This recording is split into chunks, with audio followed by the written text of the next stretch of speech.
लीजिए सुनिए मुंशी प्रेमचंद जी का उपन्यास गोदान का भाग 4 मेरी यानी चंदन तिवारी की आवाज़ में। होरी को रात भर नींद नहीं आई। नीम के पेड़ तले अपनी बांस की खाट पर पड़ा बार बार तारों की ओर देखता था। गाय के लिए एक नांद गाड़नी है। बैलों से अलग उसकी नान रहे तो अच्छा। अभी तो रात को बाहर ही रहेगी, लेकिन चौमासे में उसके लिए कोई दूसरी जगह ठीक करनी होगी। बाहर लोग नज़र लगा देते हैं। कभी कभी तो ऐसा टोना टोटका कर देते हैं कि गाय का दूध ही सूख जाता है।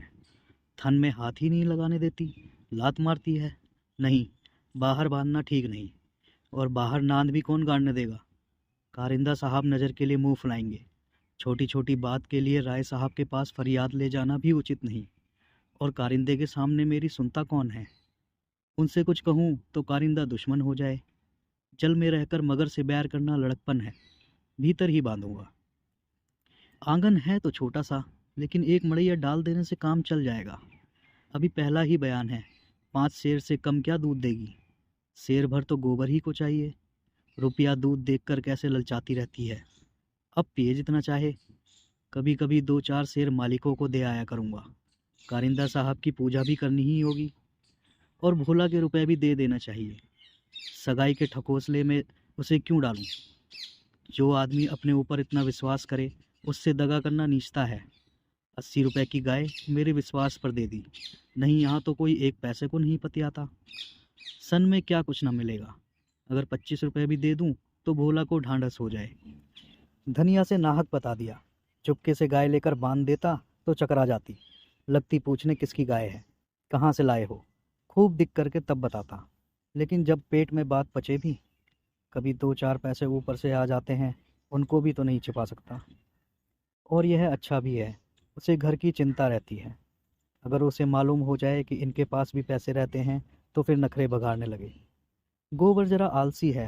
नहीं, मैं गऊ की ऐसी सेवा करता कि जैसी चाहिए। आलसी वालसी कुछ नहीं है। इस उम्र में कौन आलसी नहीं होता। मैं भी दादा के सामने मटर गश्ती ही किया करता था। बेचारे पहर रात से कुट्टी काटने लगते।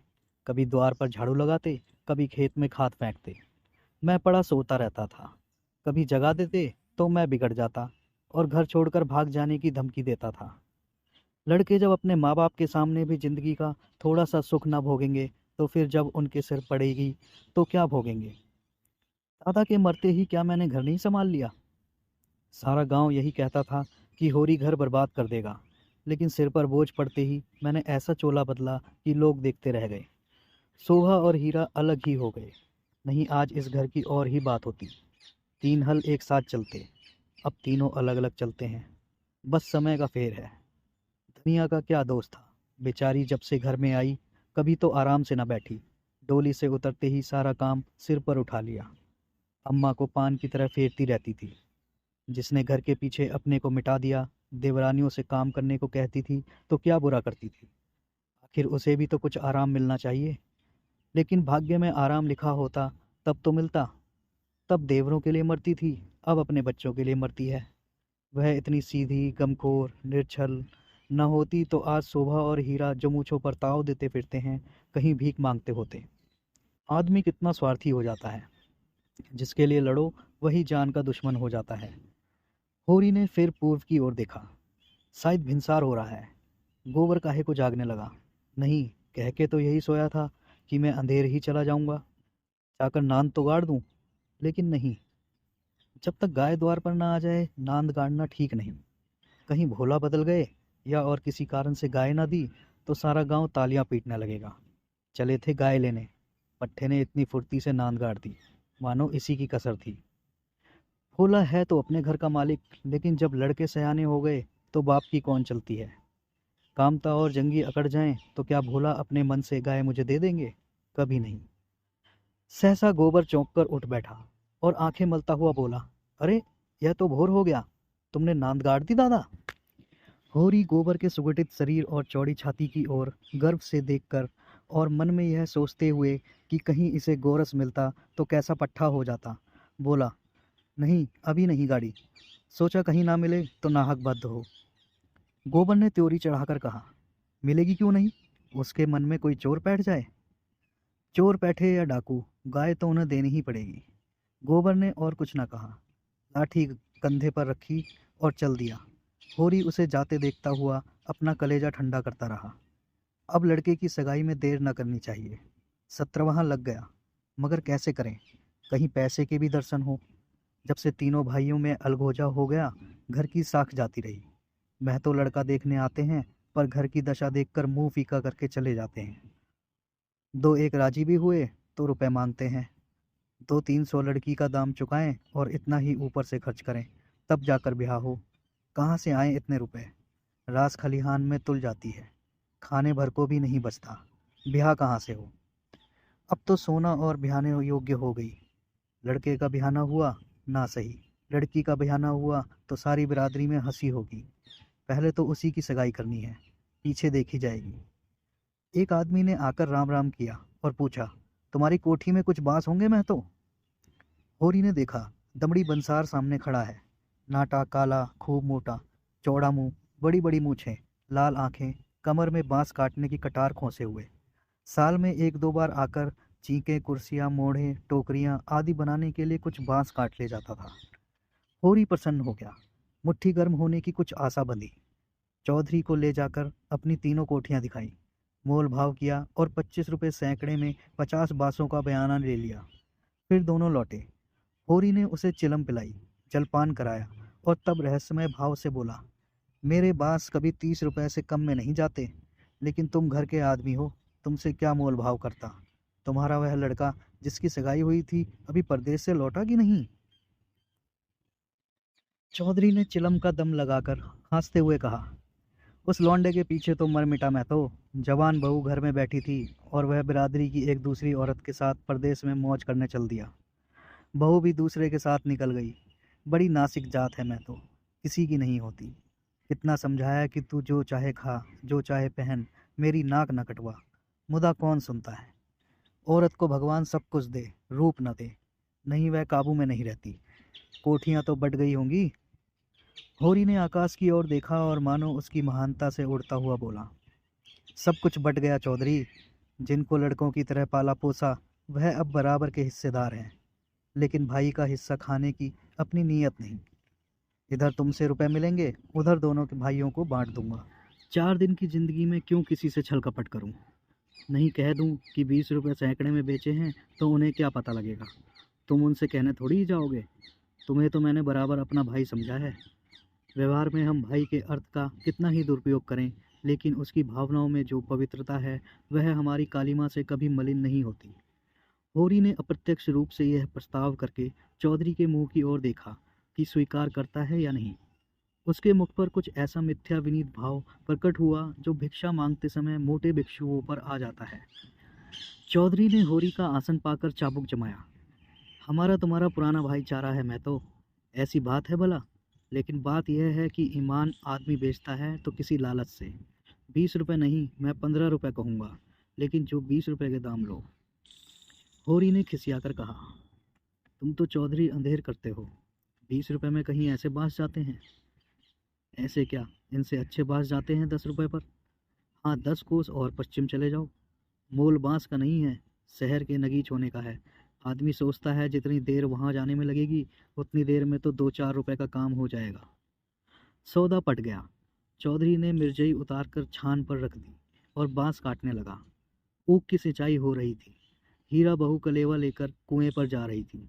चौधरी को बांस काटते देखकर घूंघट के अंदर से बोली, कौन बांस काटता है? यहाँ बांस न कटेंगे। चौधरी ने हाथ रोककर कहा, बांस मोल लिए हैं, 15 रुपये सैकड़े का बयाना हुआ है, सेंत में नहीं काट रहे हैं। हीरा बहू अपने घर की मालकिन थी।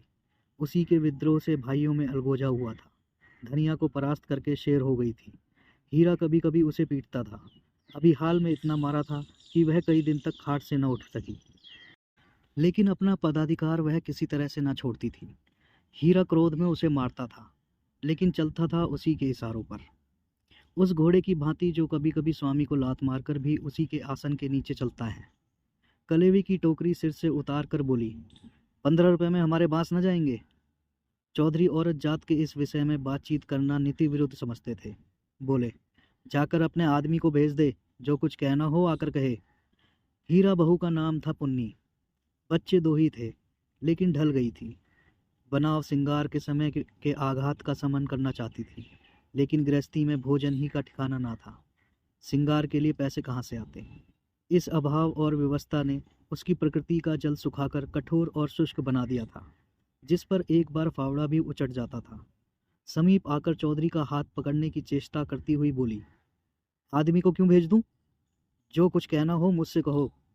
मैंने कह दिया, मेरे बांस न कटेंगे। चौधरी हाथ छुड़ाता था और पुन्नी बार बार पकड़ लेती थी। 1 मिनट तक यही हाथापाई होती रही। अंत में चौधरी ने उसे जोर से पीछे ढकेल दिया। पुन्नी धक्का खाकर गिर पड़ी, मगर फिर संभली और पांव से तल्ली निकालकर चौधरी के सिर, मुंह, पीठ पर अंधाधुंध जमाने लगी। अनसोर होकर उसे ढकेल दे, उसका यह अपमान। मारती जाती थी और रोती भी जाती थी। चौधरी उसे धक्का देकर नारी जाति पर बल का प्रयोग करके गच्चा खा चुका था। खड़े खड़े मार खाने के सिवा इस संकट से बचने की उसके पास और कोई दवा न थी।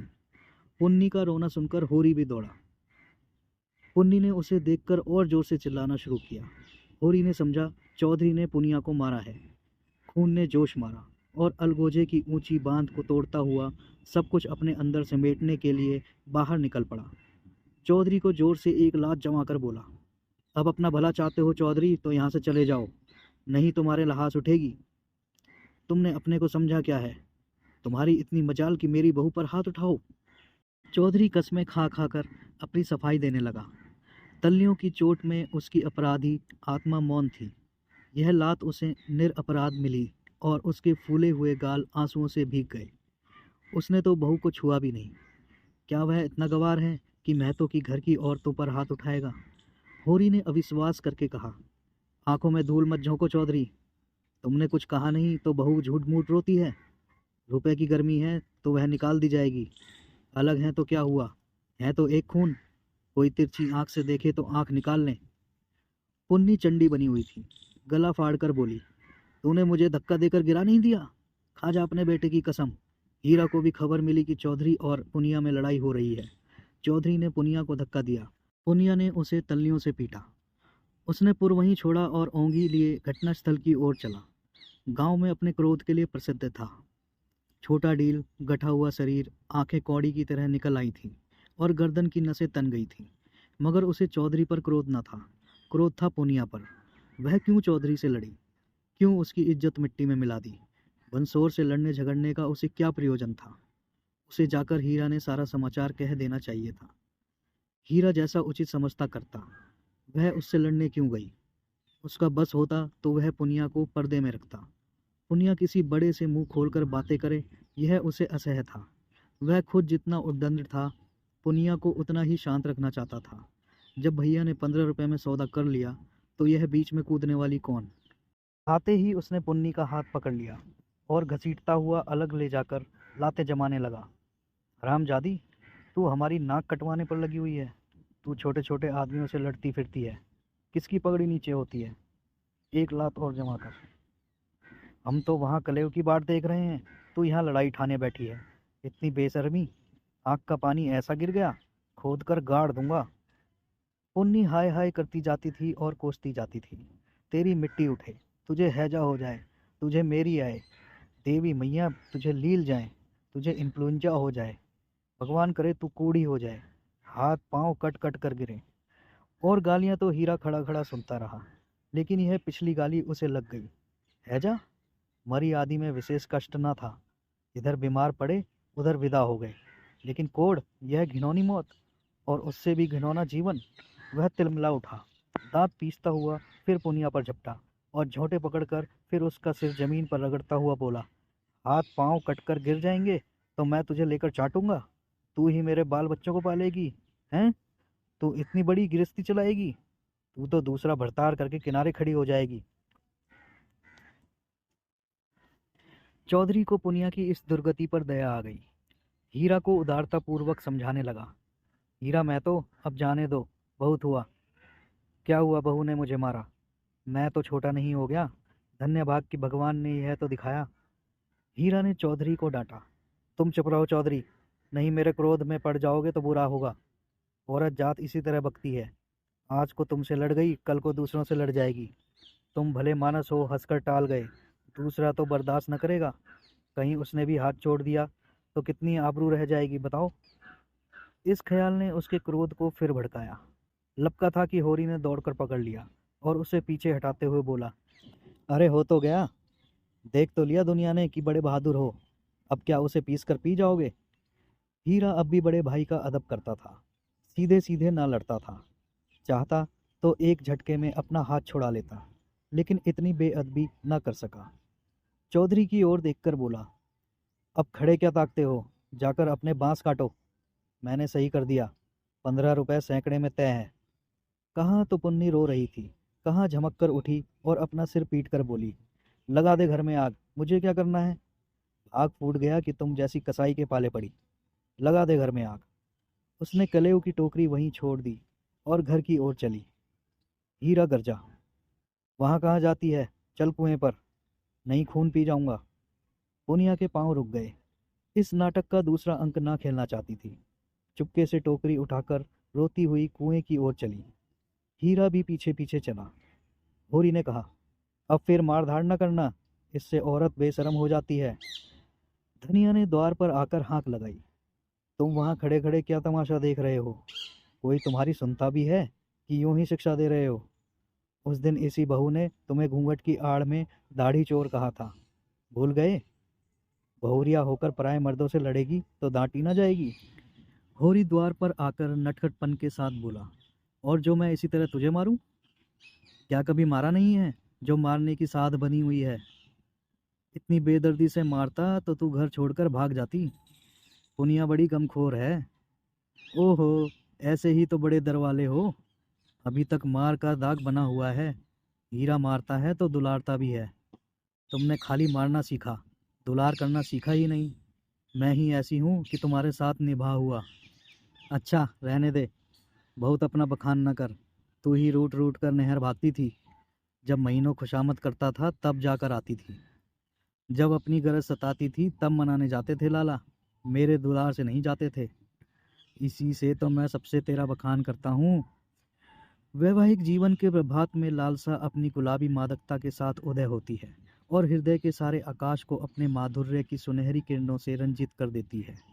फिर मध्याह्न का प्रखर ताप आता है, क्षण क्षण भर बगुले उठते हैं और पृथ्वी कांपने लगती है। लालसा का सुनहरा आवरण हट जाता है और वास्तविकता अपने नग्न रूप में सामने आ खड़ी है। उसके बाद विश्राम में संध्या आती है, शीतल और शांत, जब हम थके हुए पथिकों की भांति दिन भर की यात्रा का वृतांत कहते हैं और सुनते हैं तटस्थ भाव से, मानो हम किसी ऊंचे शिखर पर जा बैठे हैं जहां नीचे का जन स्वरूप हम तक नहीं पहुंचता। धनिया ने आंखों से रस भरकर कहा, चलो चलो बड़े बखान करने वाले, जरा सा कोई काम बिगड़ जाए तो गर्दन पर सवार हो जाते हो। होरी ने मीठे उलाहने के साथ कहा, ले, अब यही तेरी बेइंसाफी मुझे अच्छी नहीं लगती धनिया।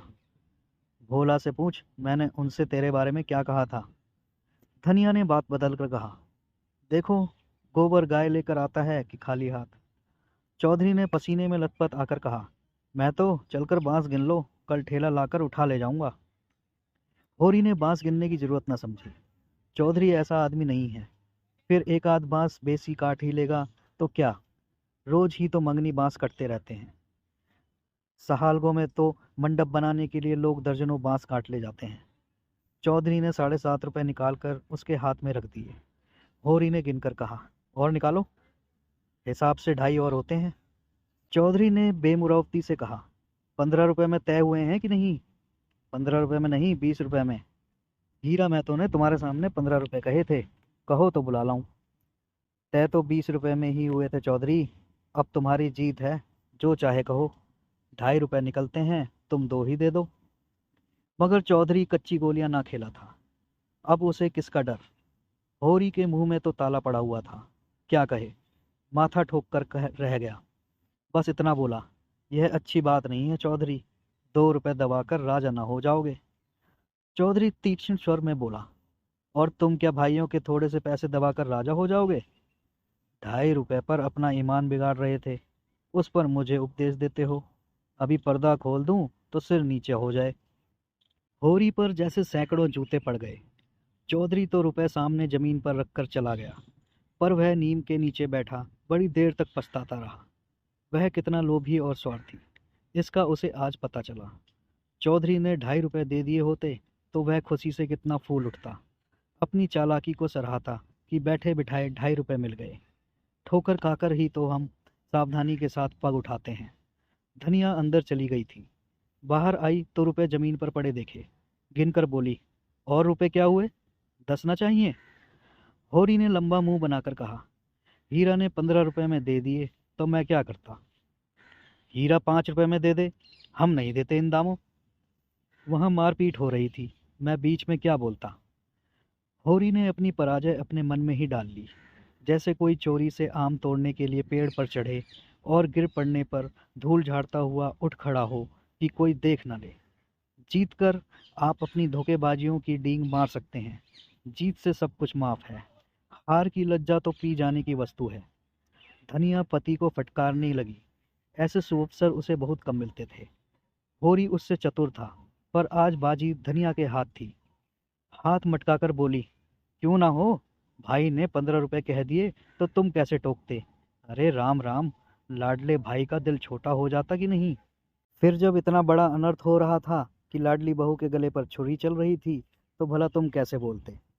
उस बखत कोई तुम्हारा सर्वस्व लूट लेता तो भी तुम्हें सुध न होती।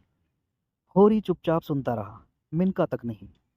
झुंझलाहट हुई, क्रोध आया, खून खौला, आंख जली, दांत पीसे, लेकिन बोला नहीं। चुपके से कुदाल उठाई और ऊख गोड़ने चला। धनिया ने कुदाल छीनकर कहा, क्या अभी सवेरा है जो ऊख गोड़ने चले? सूरज देवता माथे पर आ गए। नहाने धोने जाओ, रोटी तैयार है। होरी ने घुन्ना कर कहा, मुझे भूख नहीं है। धनिया ने जले पर नोन छिड़का। हाँ, काहे को भूख लगेगी, भाई ने बड़े बड़े लड्डू खिला दिए हैं ना। भगवान ऐसे सपूत भाई सबको दे। होरी बिगड़ा, क्रोध अब रस्सियां तोड़ा रहा था। तू आज मार खाने पर लगी हुई है। धनिया ने नकली विनय का नाटक करते कहा, क्या करूं, तुम दुलार ही इतना करते हो कि मेरा सिर फिर गया है। तू घर में रहने देगी कि नहीं? घर तुम्हारा, मालिक तुम, मैं भला कौन होती हूँ तुम्हें घर से निकालने वाली? होरी आज धनिया से किसी तरह पेश नहीं पा सकता। उसकी अक्ल जैसे कुंद हो गई है। इन व्यंग्य बाणों के रोकने के लिए उसके पास कोई ढाल नहीं है। धीरे से कुदाल रख दी और गमछा लेकर नहाने चला गया। लौटा कोई आध घंटे में, मगर गोबर अभी तक ना आया था। अकेले कैसे भोजन करे? लौंडा वहां जाकर सो रहा। भोला की वह मदमाती छोकरी है ना जुनिया, उसके साथ हंसी दिल लगी कर रहा होगा। कल भी तो उसके पीछे लगा हुआ था। नहीं गाय दी तो लौट क्यों नहीं आया? क्या वहां ढही देगा? धनिया ने कहा, अब खड़े क्या हो, गोबर सांझ को आएगा। होरी ने और कुछ ना कहा, कहीं धनिया फिर न कुछ कह बैठे। भोजन करके नीम की छां में लेट रहा। रूपा रोती हुई आई, नंगे बदन, एक लंगोटी लगाए, झबरे बाल इधर उधर बिखरे हुए। होरी की छाती पर लौट गई। उसकी बड़ी बहन सोना कहती है, गाय आएगी तो उसका गोबर मैं पाथूंगी। रूपा यह नहीं बर्दाश्त कर सकती। सोना ऐसी कहाँ की बड़ी रानी है कि सारा गोबर आप पात डाले? रूपा उससे किस बात में कम है? सोना रोटी पकाती है तो क्या रूपा बर्तन नहीं मांजती? सोना पानी लाती है तो क्या रूपा कुएं पर रस्सी नहीं ले जाती? सोना तो कलसा भरकर इठलाती चली आती है, रस्सी समेटकर रूपा ही लाती है। गोबर दोनों हाथ पाथती है। सोना खेत कोड़ने जाती है तो क्या रूपा बकरी चराने नहीं जाती? फिर सोना क्यों अकेली गोबर पाथेगी? यह अन्याय रूपा कैसे सहे? होरी ने उसके भोलेपन पर मुग्ध होकर कहा, नहीं, गाय का गोबर तू पाथना, सोना गाय के पास जाए तो भगा देना। रूपा ने पिता के गले में हाथ डालकर कहा, दूध भी मैं ही दूंगी। हाँ हाँ, तू ना दुहेगी तो और कौन दुहेगा? वह मेरी गाय होगी। हाँ, 16 आने तेरी। रूपा प्रसन्न होकर अपनी विजय का शुभ समाचार पराजिता सोना को सुनाने चली गई। गाय मेरी होगी, उसका दूध मैं दूंगी, उसका गोबर मैं पाथूंगी, तुझे कुछ न मिलेगा। सोना उम्र में किशोरी, देह के गठन में युवती और बुद्धि से बालिका थी। जैसे उसका यौवन उसे आगे खींचता था, बालपन पीछे। कुछ बातों में इतनी चतुर कि ग्रेजुएट युवतियों को पढ़ाए, कुछ बातों में इतनी अल्लड़ कि शिशुओं से भी पीछे। लंबा, रूखा, किंतु प्रसन्न मुख, थोड़ी नीचे को खिंची हुई, आंखों में एक प्रकार की तृप्ति, न केशों में तेल, न आंखों में काजल, न देह पर कोई आभूषण, जैसे गृहस्थी के भार ने यौवन को दबाकर बौना कर दिया हो। सिर को एक झटका देकर बोली, जा तू गोबर पात, जब तू दूध धोकर रखेगी तो मैं पी जाऊंगी। मैं दूध की हांडी ताले में बंद करके रखूंगी। मैं ताला तोड़कर दूध निकाल लाऊंगी। यह कहती हुई वह बाग की तरफ चल दी। आम गदरा गए थे। हवा के झोंकों से एकाध जमीन पर गिर पड़ते थे। लू के मारे चुचके पीले, लेकिन बाल वृंद उन्हें टपके समझकर बाग को घेरे रहते थे। रूपा भी बहन के पीछे हो ली। जो काम सोना करे वह रूपा जरूर करेगी। सोना के विवाह की बातचीत हो रही थी। रूपा के विवाह की कोई चर्चा नहीं करता, इसलिए वह स्वयं अपने विवाह के लिए आग्रह करती।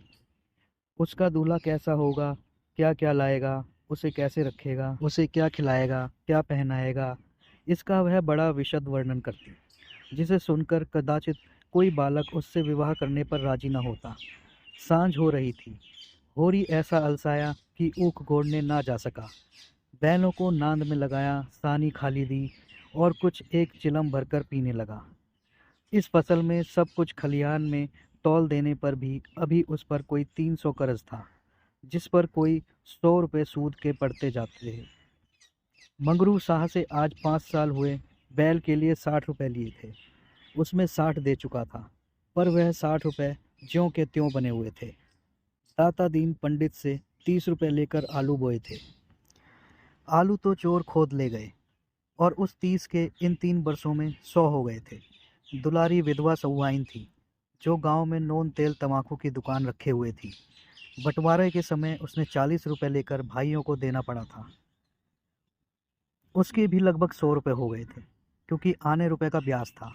लगान के भी अभी 25 रुपये बाकी पड़े हुए थे, और दशहरे के दिन शगुन के रुपयों का भी कोई प्रबंध करना था। बांसों के रुपए बड़े अच्छे समय पर मिल गए। शगुन की समस्या हल हो जाएगी, लेकिन कौन जाने, यहाँ तो एक धेला भी हाथ में आ जाए तो गांव में शोर मच जाता है, और लेनदार चारों तरफ से नोचने लगते हैं। ये 5 रुपये तो वह शगुन में देगा, चाहे कुछ हो जाए। मगर अभी जिंदगी के 2 बड़े बड़े काम सिर पर सवार थे, गोबर और सोना का विवाह। बहुत हाथ बांधने पर भी 300 से कम खर्च न होंगे। ये 300 किसके घर से आएंगे? कितना चाहता है कि किसी के 1 पैसा कर्ज न ले, जिसका आता है उसका पाई पाई चुका दे, लेकिन हर तरह का कष्ट उठाने पर भी गला नहीं छूटता। इसी तरह सूद बढ़ता जाएगा, और एक दिन उसका घर द्वार सब नीलाम हो जाएगा। उसके बाल बच्चे निराश्रय हो जाएंगे, भीख मांगते फिरेंगे। होरी जब काम धंधे से छुट्टी पाकर चिलम पीने लगता था, तो यह चिंता एक काली दीवार की भांति चारों ओर से घेर लेती थी, जिसमें से निकलने की उसे कोई गली न सूझती थी। अगर संतोष था तो यही कि एक विपत्ति अकेले उसके सिर नहीं थी। प्राय सभी किसानों का यही हाल था। अधिकांश की दशा तो इससे भी बदतर थी। शोभा और हीरा को उसके अलग हुए अभी कुल 3 साल हुए थे, मगर दोनों पर 400 का बोझ लद गया। झींगुर 2 हल की खेती करता है, उस पर 1000 के कुछ बेसी ही देना है। जियावान महतो के घर भिखारी भीख नहीं पाता, लेकिन कर्जे का कोई ठिकाना नहीं। यहाँ कौन बचा है? सहसा सोना और रूपा दोनों दौड़ी हुई आई और एक साथ बोली, भैया गाय ला रहे हैं, आगे आगे गाय, पीछे पीछे भैया हैं। रूपा ने पहले गोबर को आते देखा था। यह खबर सुनाने की सुर्ख रुई उसे मिलनी चाहिए थी। सोना बराबर की हिस्सेदार हुई जाती है, यह उससे कैसे सहा जाता। उसने आगे बढ़कर कहा, पहले मैंने देखा था, तभी दौड़ी। बहन ने तो पीछे से देखा। सोना इस दावे को स्वीकार न कर सकी। बोली, तूने भैया को कहाँ पहचाना? तू तो कहती थी कोई गाय भागी आ रही है। मैंने ही कहा भैया हैं। दोनों फिर बाग की तरफ दौड़ी, गाय का स्वागत करने के लिए। धनिया और होरी दोनों गाय बांधने का प्रबंध करने लगे। होरी बोला, चलो जल्दी से नांद गाड़ दें। धनिया के मुख पर जवानी चमक उठी। नहीं, पहले थाली में थोड़ा सा आटा और गुड़ घोलकर रख दे। बेचारी धूप में चली आई होगी, प्यासी होगी। तुम जाकर नांद गाड़ो, मैं घोलती हूँ। कहीं एक घंटी पड़ी थी, उसे ढूंढ ले, उसके गले में बांधेंगे। सोना कहाँ गई? सहुआइन की दुकान से थोड़ा सा काला डोरा मंगवा लो। गाय को नज़र बहुत लगती है। आज मेरे मन की बड़ी भारी लालसा पूरी हो गई। धनिया अपने हार्दिक उल्लास को दबाए रखना चाहती थी। इतनी बड़ी संपदा अपने साथ कोई नई बाधा न लाए, यह शंका उसके निराश हृदय में कंपन डाल रही थी। आकाश की ओर देखकर बोली, गाय के आने का आनंद तो जब उसका पोरा भी अच्छा हो। भगवान के मन की बात है। मानो वह भगवान को भी धोखा देना चाहती थी। भगवान को भी दिखाना चाहती थी कि इस गाय के आने से उसे इतना आनंद नहीं हुआ कि ईर्ष्यालु भगवान सुख का पलड़ा ऊंचा करने के लिए कोई नई विपत्ति भेज दें। वह अभी आटा गोल कर ही रही थी कि गोबर गाय को लिए बालकों के एक जुलूस के साथ द्वार पर पहुंचा। होरी दौड़कर गाय के गले से लिपट गया। धनिया ने आटा छोड़ लिया और जल्दी से एक पुरानी साड़ी का काला किनारा फाड़कर गाय के गले में बांध दिया। होरी श्रद्धा वहल नेत्रों से गाय को देख रहा था, मानो साक्षात देवी जी ने घर में पदार्पण किया हो। आज भगवान ने यह दिन दिखाया कि उसका घर गऊ के चरणों से पवित्र हो गया। यह सौभाग्य न जाने किसके पुण्य प्रताप से। धनिया ने भयातुर होकर कहा, खड़े क्या हो, आंगन में नांद गाड़ दो। आंगन में जगह कहाँ है? बहुत जगह है, मैं तो बाहर ही गाड़ता हूँ। पागल न बनो, गांव का हाल जानकर भी अनजान बनते हो। अरे बित्ते भर के आंगन में गाय कहाँ बंधेगी भाई? जो बात नहीं जानते उसमें टांग मत अड़ाया करो। संसार भर की विद्या तुम ही नहीं पढ़े हो। होरी सचमुच आपे में ना था। गऊ उसके लिए केवल भक्ति और श्रद्धा की वस्तु नहीं, सजीव संपत्ति भी थी। वह उससे अपने द्वार की शोभा और अपने घर का गौरव बढ़ाना चाहता था। वह चाहता था लोग गाय को द्वार पर बंधे देखकर पूछें, यह किसका घर है? लोग कहें, होरी महतो का। तभी लड़की वाले भी उसकी विभूति से प्रभावित होंगे। आंगन में बंधी तो कौन देखेगा? धनिया इसके विपरीत संसक थी। वह गाय को 7 पर्दों के अंदर छिपाकर रखना चाहती थी। अगर गाय 8 पहर कोठरी में रह सकती तो शायद वह उसे बाहर ना निकालने देती। यूं हर बात में होरी की जीत होती थी। वह अपने पक्ष पर अड़ जाता था और धनिया को दबना पड़ता था। लेकिन आज धनिया के सामने होरी की एक ना चली। धनिया लड़ने पर तैयार हो गई। गोबर, सोना और रूपा, सारा घर होरी के पक्ष में था, पर धनिया ने अकेले सबको परास्त कर दिया। आज उसमें एक विचित्र आत्मविश्वास और होरी में एक विचित्र विनय का उदय हो गया था। मगर तमाशा कैसे रुक सकता था? गाय डोली में बैठकर तो आई ना थी। कैसे संभव था कि गांव में इतनी बड़ी बात हो जाए और तमाशा न लगे? जिसने सुना सब काम छोड़कर देखने दौड़ा। यह मामूली देसी गऊ नहीं है। भोला के घर में 80 रुपए में आई है। होरी 80 रुपए क्या देंगे? 50-60 रुपए में लाए होंगे। गांव के इतिहास में 50-60 रुपए की गाय का आना भी अभूतपूर्व बात थी। बैल तो 50 रुपए के भी आए, 100 रुपए के भी आए, लेकिन गाय के लिए इतनी बड़ी रकम किसान क्या खा के खर्च करेगा? यह तो ग्वालों ही का कलेजा है कि अंजुरियां रुपए गिनाते हैं। गाय क्या है, साक्षात देवी का रूप है। दर्शकों आलोचकों का तांता लगा हुआ था और होरी दौड़ दौड़ कर सबका सत्कार कर रहा था। इतना विनम्र, इतना प्रसन्न चित्त वह कभी न था। 70 साल के बूढ़े पंडित दाता दीन लठिया टेकते हुए आए और पोपले मुंह से बोले, कहाँ हो होरी? तनिक हम भी तुम्हारी गाय देख लें, सुना बड़ी सुंदर है।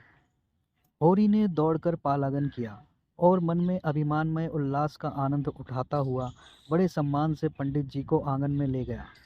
महाराज ने गऊ को अपनी पुरानी अनुभवी आंखों से देखा।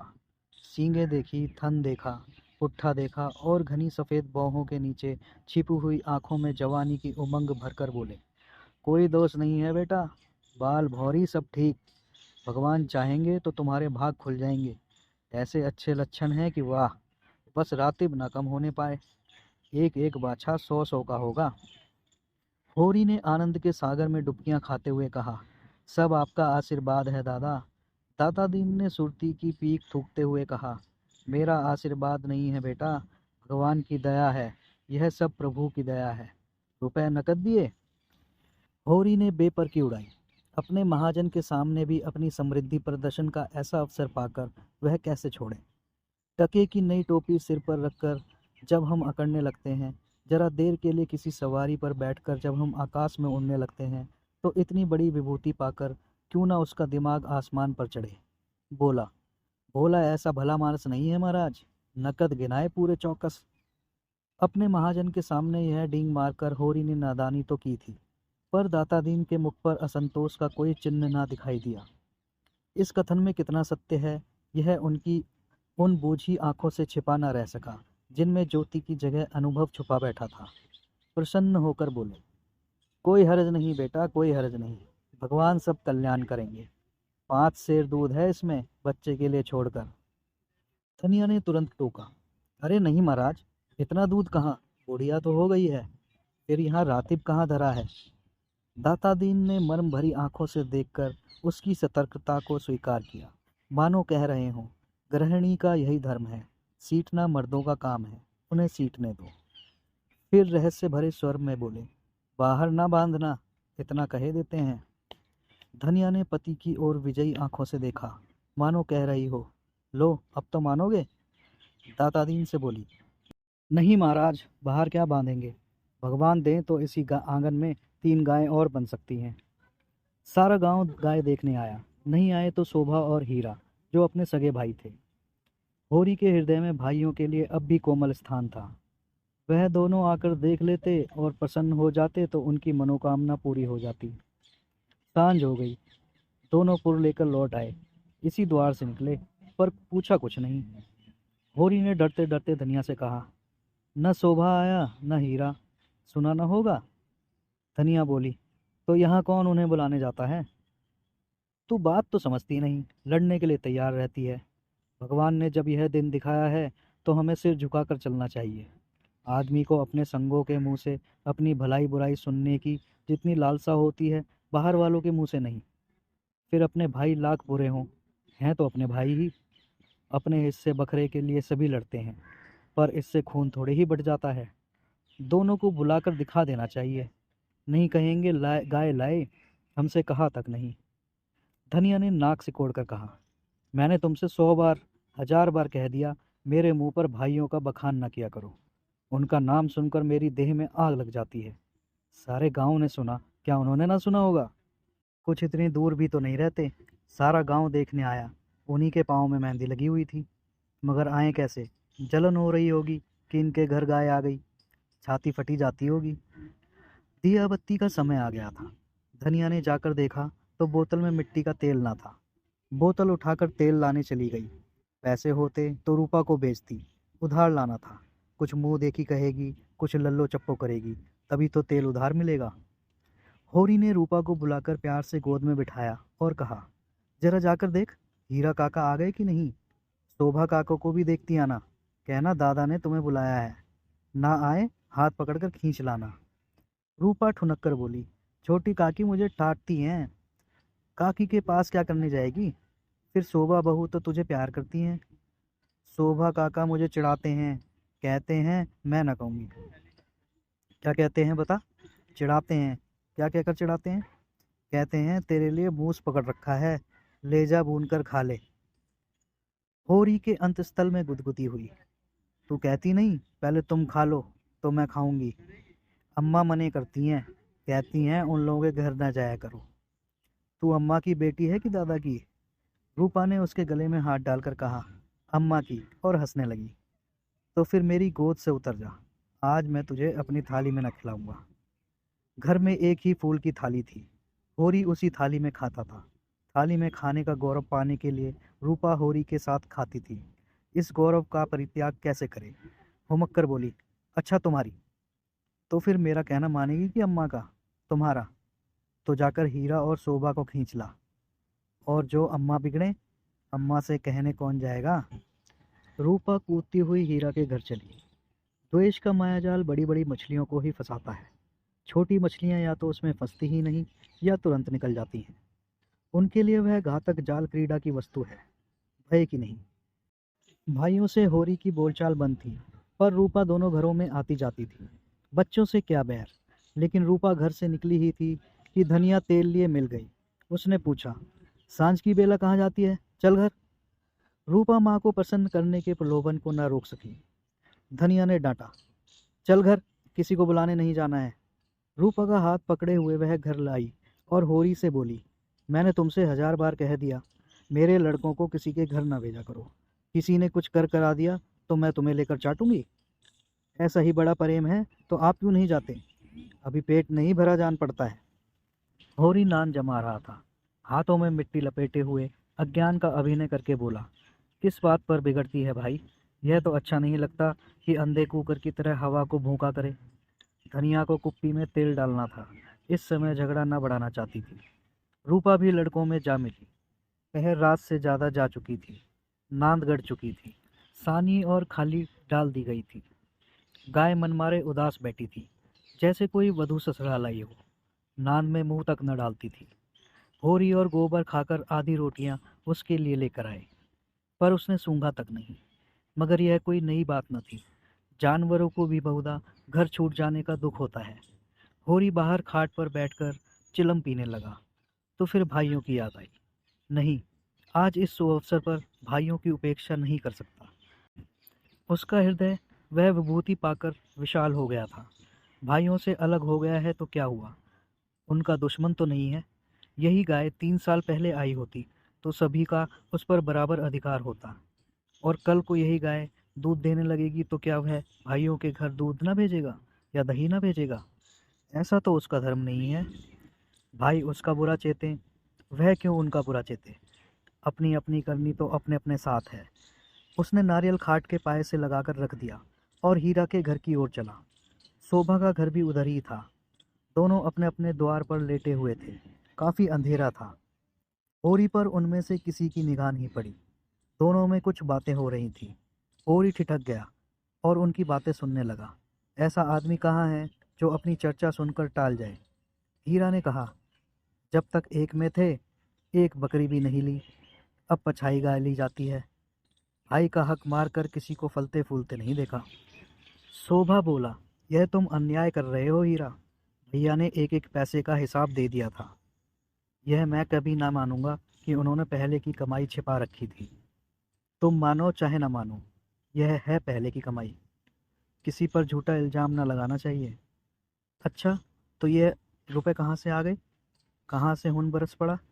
उतने ही खेत तो हमारे पास भी हैं, उतनी ही उपज हमारी भी है। फिर क्यों हमारे पास कफन को कौड़ी नहीं और उनके घर नई गाय आती है? उधार लाए होंगे। भोला उधार देने वाला आदमी नहीं है। कुछ भी हो, गाय है बड़ी सुंदर। गोबर लिए जाता था तो मैंने रास्ते में देखा। बेईमानी का धन जैसे आता है वैसे ही जाता है। भगवान चाहेंगे तो बहुत दिन गाय घर में न रहेगी। होरी से और न सुना गया। वह बीती बातों को बिसराकर अपने हृदय में स्नेह और सौहार्द भरे भाइयों के पास आया था। इस आघात ने जैसे उसके हृदय में छेद कर दिया और वह रसभाव उसमें किसी तरह नहीं टिक रहा था। लत्ते और चीथड़े ठूंसकर अब उस प्रवाह को नहीं रोक सकता। जी में एक उबाल आया कि उसी क्षण इस आपेक्ष का जवाब दे, लेकिन बात बढ़ जाने के भय से चुप रह गया। अगर उसकी नीयत साफ है तो कोई कुछ नहीं कर सकता। भगवान के सामने वह निर्दोष है। दूसरों की उसे परवाह नहीं। उल्टे पांव लौट आया और जला हुआ तंबाकू पीने लगा। लेकिन जैसे वह विष प्रतिक्षण उसकी धमनियों में फैलता जाता था। उसने सो जाने का प्रयास किया, पर नींद न आई। बैलों के पास जाकर उसने सहलाने लगा। विष शांत न हुआ। दूसरी चिलम भरी, लेकिन उसमें भी कुछ रस न था। विष ने जैसे चेतना को आतंक कर दिया हो। जैसे नशे में चेतना एकांगी हो जाती है, जैसे फैला हुआ पानी एक दिशा में बहकर वेगवान हो जाता है, वही मनोवृत्ति उसकी हो रही थी। उसी उन्माद की दशा में वह अंदर गया। अभी द्वार खुला हुआ था। आंगन में एक किनारे चटाई पर लेटी हुई धनिया सोना से देह दबवा रही थी, और रूपा जो रोज सांझ होते ही सो जाती थी, आज खड़ी गाय का मुंह सहला रही थी। होरी ने जाकर गाय को खूंटे से खोल लिया और द्वार की ओर ले चला। वह इसी वक्त गाय को भोला के घर पहुंचाने का दृढ़ निश्चय कर चुका था। इतना बड़ा कलंक सिर पर लेकर वह अब गाय को घर में नहीं रख सकता, किसी तरह नहीं। धनिया ने पूछा, कहाँ लिए जाते हो रात को? होरी ने एक पग बढ़ाकर कहा, ले जाता हूँ भोला के घर, लौटा दूंगा। धनिया को विस्मय हुआ। उठकर सामने आ गई और बोली, लौटा क्यों दोगे? लौटाने के लिए ही लाए थे। हाँ, इसके लौटा देने में ही कुशल है। क्यों, बात क्या है? इतने अरमान से लाए और अब लौटाने जा रहे हो? क्या भोला रुपए मांगते हैं? नहीं, भोला यहाँ कब आया? तो फिर क्या बात हुई? क्या करोगी पूछकर? धनिया ने लपक कर पगैया उसके हाथ से छीन ली। उसकी चपल बुद्धि ने जैसे उड़ती हुई चिड़िया पकड़ ली। बोली, तुम्हें भाइयों का डर हो तो जाकर उनके पैरों पर गिरो। मैं किसी से नहीं डरती। अगर हमारी बढ़ती देखकर किसी की छाती फटती है तो फट जाए, मुझे परवाह नहीं है। होरी ने विनीत स्वर में कहा। धीरे धीरे बोल महारानी, कोई सुने तो कहे ये सब इतनी रात गए लड़ रहे हैं। मैं अपने कानों से क्या सुन आया हूँ, तू क्या जाने। यहाँ चर्चा हो रही है कि मैंने अलग होते समय रुपए दबा लिए थे और भाइयों को धोखा दिया था। यही रुपए अब निकल रहे हैं। हीरा कहता होगा, सारा गांव कह रहा है। हीरा को क्यों बदनाम करूं? सारा गांव नहीं कह रहा है, अकेले हीरा कह रहा है। मैं अभी जाकर पूछती हूँ ना कि तुम्हारे बाप कितने रुपए छोड़कर मरे थे। दाढ़ी जारों के पीछे हम बर्बाद हो गए, सारी जिंदगी मिट्टी में मिला दी, पाल पोस कर सांड किया, और हम बेईमान हैं। मैं कह देती हूँ, अगर गाय घर के बाहर निकली तो अनर्थ हो जाएगा। रख लिए हमने रुपए, दबा लिए, बीच खेत दबा लिए। टंके की चोट पे कहती हूँ, मैंने हांडे भर अशर्फियाँ छिपा ली। हीरा और शोभा और संसार को जो करना हो करे, क्यों ना रुपए रख लें। दो दो सांडों का ब्याह नहीं किया, गौना नहीं किया। होरी सिटपिटा गया। धनिया ने उसके हाथ में से पगहिया छीन ली और गाय को खूंटे से बांधकर द्वार की ओर चली। होरी ने उसे पकड़ना चाहा, पर वह बाहर जा चुकी थी। वहीं सिर थाम कर बैठ गया। बाहर उसे पकड़ने की चेष्टा करके वह कोई नाटक नहीं दिखाना चाहता था। धनिया के क्रोध को खूब जानता था। बिगड़ती है तो चंडी बन जाती है, मारो काटो सुनेगी नहीं। लेकिन हीरा भी तो एक ही गुस्सेवर है, कहीं हाथ चला दे तो प्रलय ही हो जाए। नहीं, हीरा इतना मूर्ख नहीं है। मैंने कहाँ से कहाँ यह आग लगा दी। उसे अपने आप पर क्रोध आने लगा। बात मन में रख लेता तो क्यों यह टंटा खड़ा होता। ऐसा धनिया का कर्कश स्वर कान में आया। हीरा की गरज भी सुनाई पड़ी। फिर पुन्नी की पैनी पीक भी कानों में चुभी। ऐसा उसे गोबर की याद आई। बाहर लपक कर उसकी खाट देखी। गोबर वहां ना था। गजब हो गया, गोबर भी वहां पहुंच गया। अब कुशल नहीं, उसका नया खून है, ना जाने क्या कर बैठे। लेकिन होरी वहां कैसे जाए? हीरा कहेगा, आप बोलते नहीं, जाकर इस डायन को लड़ने के लिए भेज दिया। कोलाहल प्रतिक्षण प्रचंड होता जाता था। सारे गांव में जाग पड़ गई। मालूम होता था कहीं आग लग गई है, और लोग खाट से उठ उठ कर बुझाने दौड़े जा रहे हैं। इतनी देर तक तो वह जब्त किए बैठा रहा, फिर न रह गया। धनिया पर क्रोध आया। वह क्यों चढ़कर लड़ने लगी? अपने घर में आदमी न जाने किसको क्या कहता है। जब तक कोई मुंह पर बात न करे, यही समझना चाहिए कि उसने कुछ नहीं कहा। होरी की कृषक प्रकृति झगड़े से भागती थी। चार बातें सुनकर गम खा जाना उससे कहीं अच्छा है कि आपस में तनाजा हो। कहीं मारपीट हो जाए तो थाना पुलिस हो, बंधे बंधे फिरो, सबसे चिरौरी करो, अदालत की धूल फांको, खेती बाड़ी जहन्नुम में मिल जाए। उसका हीरा पर तो कोई बस न था, मगर धनिया को तो वह जबरदस्ती खींच ला सकता है। बहुत होगा गालियां दे देगी, एक दो दिन रूठी रहेगी, थाना पुलिस की नौबत तो ना आएगी। जाकर हीरा के द्वार पर सबसे दूर दीवार की आड़ में खड़ा हो गया, एक सेनापति की भांति। मैदान में आने से पहले परिस्थिति को अच्छी तरह समझ लेना चाहता था। अगर अपनी जीत हो रही है तो बोलने की कोई जरूरत नहीं, हार हो रही है तो तुरंत कूद पड़ेगा। देखा तो वहां 50 आदमी जमा हो गए। पंडित दातादीन, लाला पटवेश्वरी, दोनों ठाकुर, जो गांव के करता धरता थे, सभी पहुंचे हुए हैं। धनिया का पल्ला हल्का हो रहा था। उसकी उग्रता जनमत को उसके विरुद्ध किए देती थी। वह रणनीति में कुशल न थी। क्रोध में ऐसी जली कटी सुना रही थी कि लोगों की सहानुभूति उससे दूर होती जाती थी। वह गरज रही थी, तू हमें देखकर क्यों जलता है? हमें देखकर क्यों तेरी छाती फटती है? पाल पोस कर जवान कर दिया, यह उसका इनाम है। हमने ना पाला होता तो आज कहीं भीख मांगते होते, रूख की छां भी ना मिलती। होरी को ये शब्द जरूरत से ज्यादा कठोर जान पड़े। भाइयों का पालन पोषण तो उसका धर्म था, उनके हिस्से की जायदाद तो उसके हाथ में थी। कैसे न पालता पोसता, दुनिया में कहीं मुख दिखाने लायक रहता। हीरा ने जवाब दिया, हम किसी का कुछ नहीं जानते।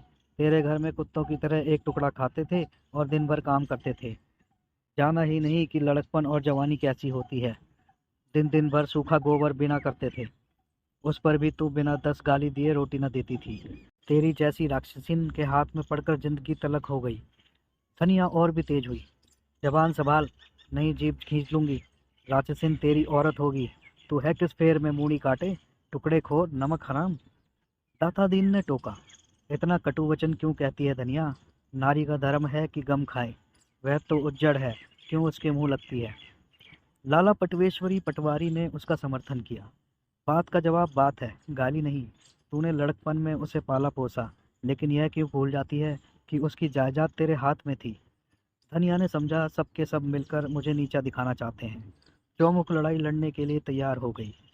अच्छा, रहने दो लाला, मैं सबको पहचानती हूँ। इस गांव में रहते 20 साल हो गए, एक एक की नस पहचानती हूँ। मैं गाली दे रही हूँ, वह फूल बरसा रहा है, क्यों? दुलारी सईवान ने आग पर घी डाला। बाकी बड़ी काल दराज औरत है भाई, मर्द के मुंह लगती है। होरी ही जैसा मर्द है कि इसका निभाव होता है, दूसरा मर्द होता तो एक दिन न पिटती। अगर हीरा इस समय जरा नर्म हो जाता तो उसकी जीत हो जाती, लेकिन ये गालियां सुनकर आपे से बाहर हो गया। औरों को अपने पक्ष में देखकर वह कुछ शेर हो रहा था। गला फाड़कर बोला, चली जा मेरे द्वार से, नहीं जूतों से बात करूंगा, झोटा पकड़कर उखाड़ लूंगा। गाली देती है डायन, बेटे का घमंड हो गया है। खून। पासा पलट गया। होरी का खून खौल उठा, बारूद में जैसे चिंगारी पड़ गई हो। आगे आकर बोला, अच्छा बस, अब चुप हो जाओ हीरा, अब नहीं सुना जाता। मैं इस औरत को क्या कहूँ, जब मेरी पीठ में धूल लगती है तो इसी के कारण, न जाने क्यों इससे चुप नहीं रहा जाता। चारों ओर से हीरा पर बौछार पड़ने लगी। दाता दीन ने निर्लज कहा, पटवेश्वरी ने गुंडा बनाया, झिंगुरी सिंह ने कहा शैतान की उपाधि, दुलारी सहुआइन ने कपूत कहा। एक उद्दंड शब्द ने धनिया का पल्ला हल्का कर दिया था, दूसरे उग्र शब्द ने हीरा को गच्चे में डाल दिया। उस पर होरी के संयत वाक्य ने रही सही कसर भी पूरी कर दी। हीरा संभल गया, सारा गांव उसके विरुद्ध हो गया। अब चुप रहने में ही उसकी कुशल है। क्रोध के नशे में भी इतना होश उसे बाकी था। धनिया का कलेजा दूना हो गया। होरी से बोली, सुन लो कान खोल के, भाइयों के लिए मरते रहते हो, ये भाई हैं, ऐसे भाई का मुंह ना देखे, यह मुझे जूतों से मारेगा, खिला पिलाकर। होरी ने डांटा, फिर क्यों बक बक करने लगी तू, घर क्यों नहीं जाती? धनिया जमीन पर बैठ गई और आर्त स्वर में बोली, अब तो इसके जूते खा के ही जाऊंगी, जरा इसकी मर्दूनी देख लूं। कहाँ है गोबर, अब किस दिन काम आएगा? तू देख रहा है बेटा, तेरी माँ को जूते मारे जा रहे हैं। यूं विलाप करके उसने अपने क्रोध के साथ होरी के क्रोध को भी क्रियाशील बना डाला। आग को फूंक फूंक कर उसमें ज्वाला पैदा कर दी। हीरा पराजित सा पीछे हट गया। पुन्नी उसका हाथ पकड़कर घर की ओर खींच रही थी। सहसा धनिया ने सीनी की भांति झपटकर हीरा को इतनी जोर से धक्का दिया कि वह दम से गिर पड़ा और बोली, कहाँ जाता है? जूते मार, मार जूते, देखूं तेरी मर्दूमी। होरी ने दौड़कर उसका हाथ पकड़ लिया और घसीटता हुआ घर ले चला। अभी आप सुन रहे थे मुंशी प्रेमजीत का उपन्यास गोदान का भाग 4, मेरी यानी चंदन तिवारी की आवाज़ में।